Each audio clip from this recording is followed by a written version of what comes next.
Greetings, everyone. I hope you are fine. I hope you are doing well. I would like to appreciate you for taking your precious time to watch this video. I'm Olani Moloi, and in this channel, we talk about the issues that are affecting South Africa, Africa in general, and the things that are also affecting Black community in the whole world, especially when it comes to history. In today's video, I just want to prove how the justice system of South Africa is compromised.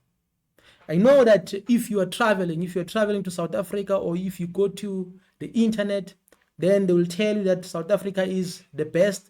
Yes, I understand when it comes to tourism, when it comes to marketing, this is what they'll always do.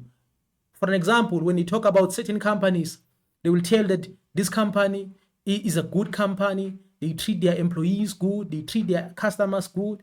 But the moment you start working for that company, that's when you realize that hell is even better. So in today's video, I just want to prove to you how the justice system of South Africa is compromised.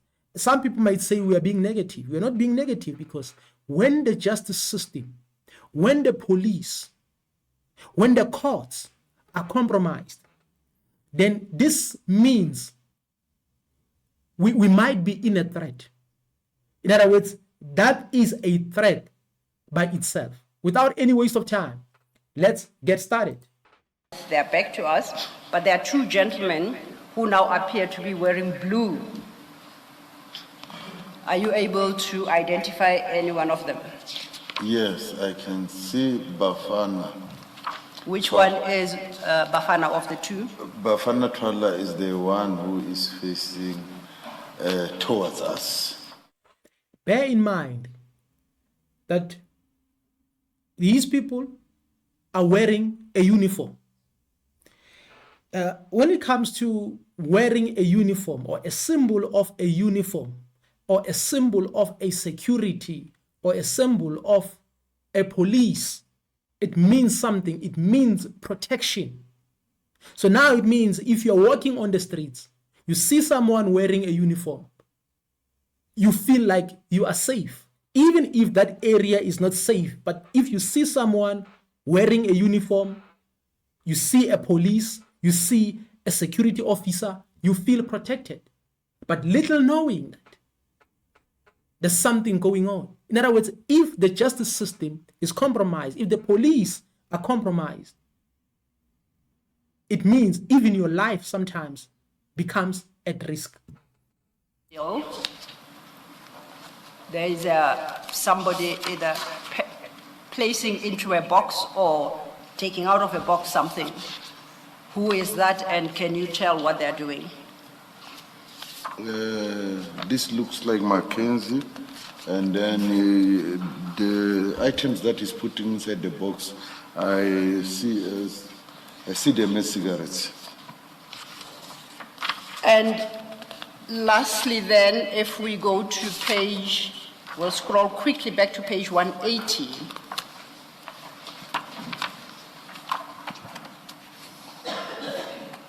In fact, from page 179, there is a bag you described.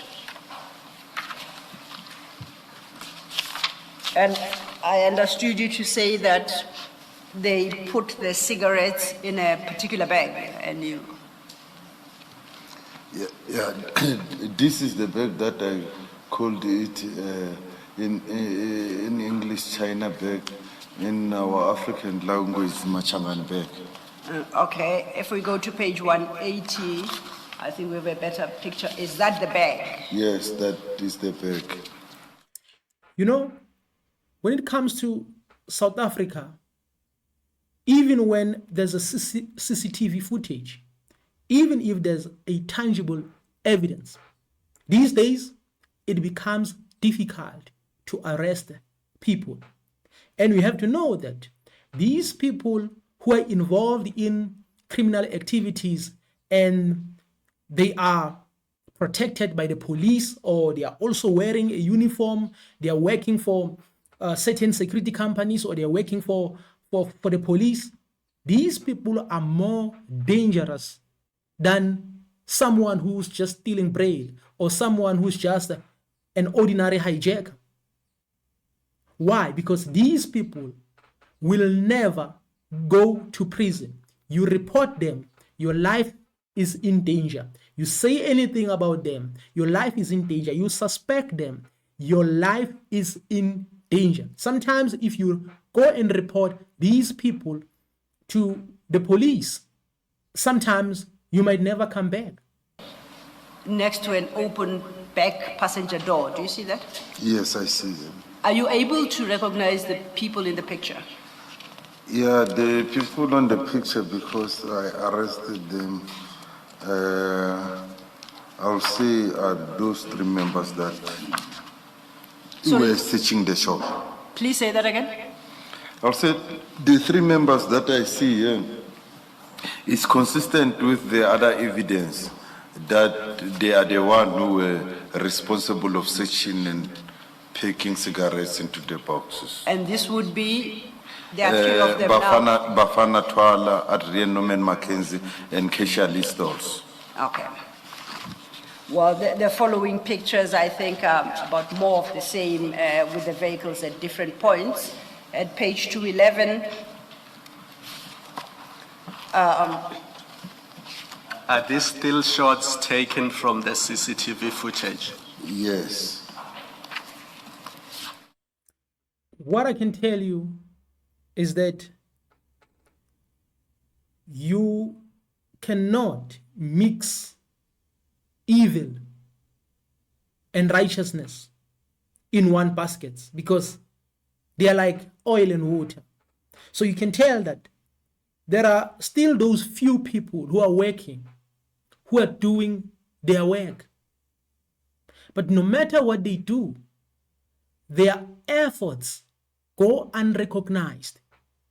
Their efforts go unnoticed.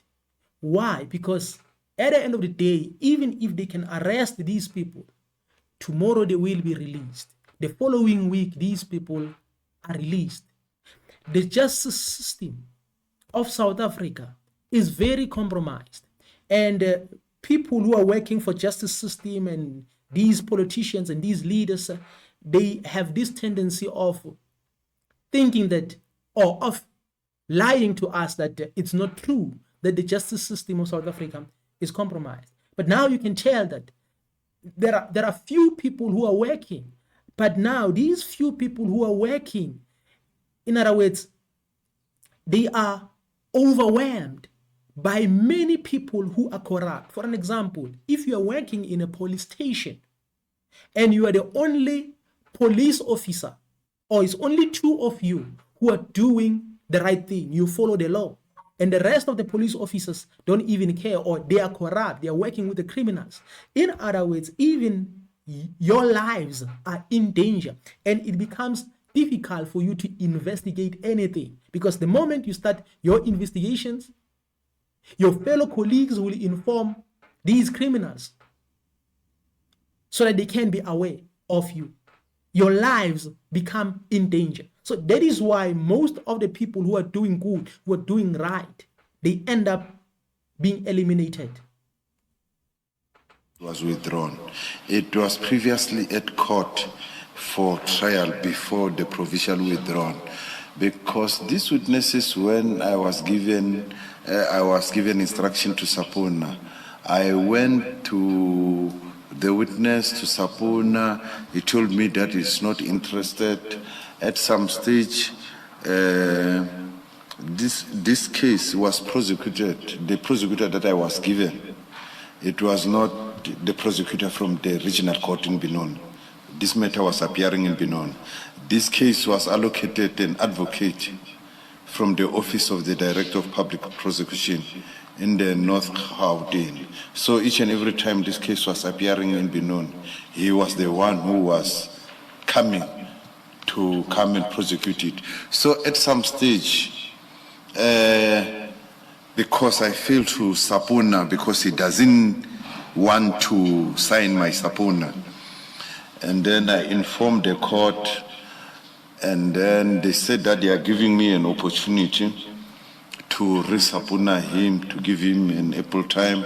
On that day, sometimes it happens that these people, because many of them are corrupt, they can go behind the witness and give the witness money, because most of the people are willing to testify as long as they are protected. So they cannot just deny just like that. There has to be something behind, because you are working with unethical employees, you are working with unethical colleagues. It becomes difficult for you to perform your duties no matter what. If you don't join them, it becomes difficult for you to do what you need to do. If you want to, like for an example, make sure that these people are arrested, it becomes difficult for them to be arrested, because you are working with people who are working with those people as well. And they can even go as far as to threaten these witnesses. So that is why, even when it comes to the protection of witnesses in South Africa, I can say the protection is very weak.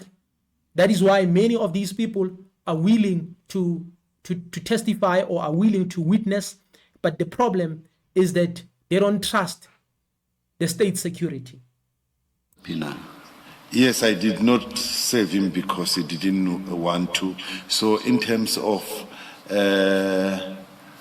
forcing him through the court processes, that will be the duty of the advocate to instruct me that let us save him with warrant or whatsoever.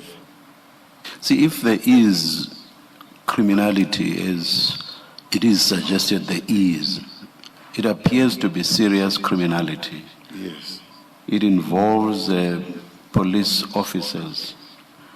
I do not think that a matter should end just like that, just because a witness is refusing to accept a subpoena.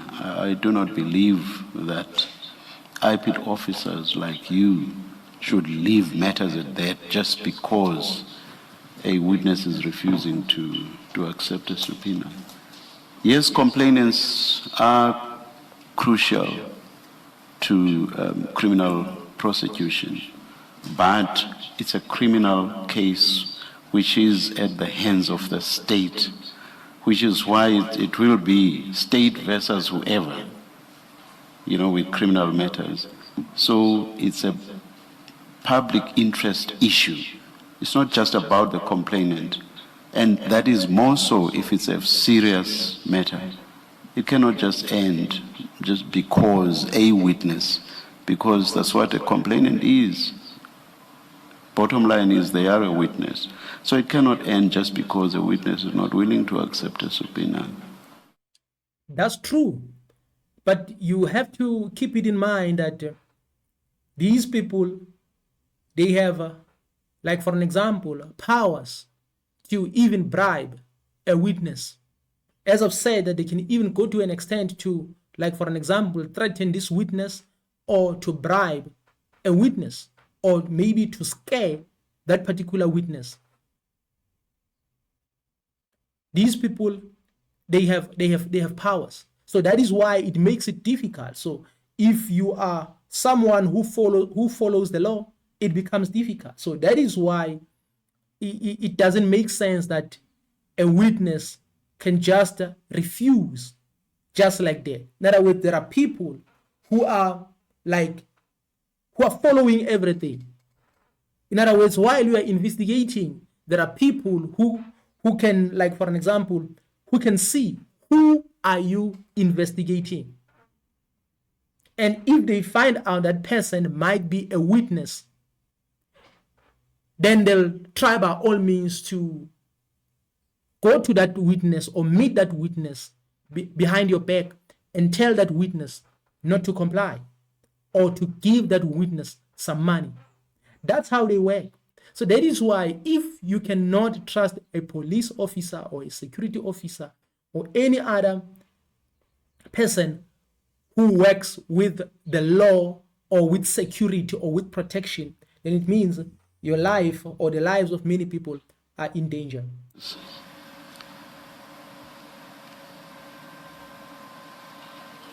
Comment? My comment is that the commissioner says that my duty was to serve. I did that. I cannot. You said you did not. Remember? You said you did not. I asked you, did you serve the subpoena? You said you did not. When I said not, it's because the complainant did not sign it. When I say I did not serve, it is that the complainant did not sign, he refused. Yeah, so it was my meaning that I did not say. Yes, I do understand that sometimes if you are in a hot seat, it can be difficult for you to communicate very well. It can be difficult for you to communicate clearly because you are also thinking about your life as well, because his life is also in danger. In other words, if you come here and you expose such things, you expose all these criminal activities that are taking place, automatically your life becomes in danger. So many people will always hear about like the best South Africa ever, but if the country has a problem of unethical police officers, unethical law enforcers, everybody is involved in corruption in all these criminal activities, it makes it difficult for you to even visit that particular country because you cannot trust. Because if the police are involved in all these things, it becomes difficult. Unless if maybe you also love criminal activities or corrupt activities, then you can take advantage, because there are many people from other countries right now who are taking advantage of the situation. That is why they are selling substances all over. They are selling all these things all over because they are taking advantage of the situation. And it doesn't mean we don't have police officers who are willing to work. But the problem is that even though they are willing to work, but the problem is that in each and every investigation they make, they don't trust each other. They don't trust each other because they know that they have other colleagues who might be against the mission, and your life becomes in danger because these people, they can even communicate with the criminal about where are you going, or where are you? And if it's like that, your life becomes in danger. There are many police officers who died as a result of their colleagues, because their colleagues were involved in corrupt activities. So right now, if someone says they want to become a police officer, I'm asking myself, what kind of a police officer you want to become? Do you want to become a corrupt police officer, or a just police officer, a good police officer? And again, if you want to become a good police officer, you have to know the consequences of that as well. Because right now, people who are protected are those who are involved in corrupt activities. Why they are protected is because the top leaders are involved in all these shenanigans. They're involved in, they have their own scandals.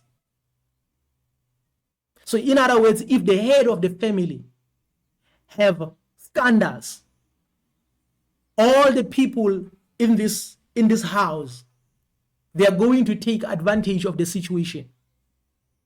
Your children will take advantage of the situation because they know that their father is full of like corrupt activities. So these are the things which we need to take it into consideration. Otherwise,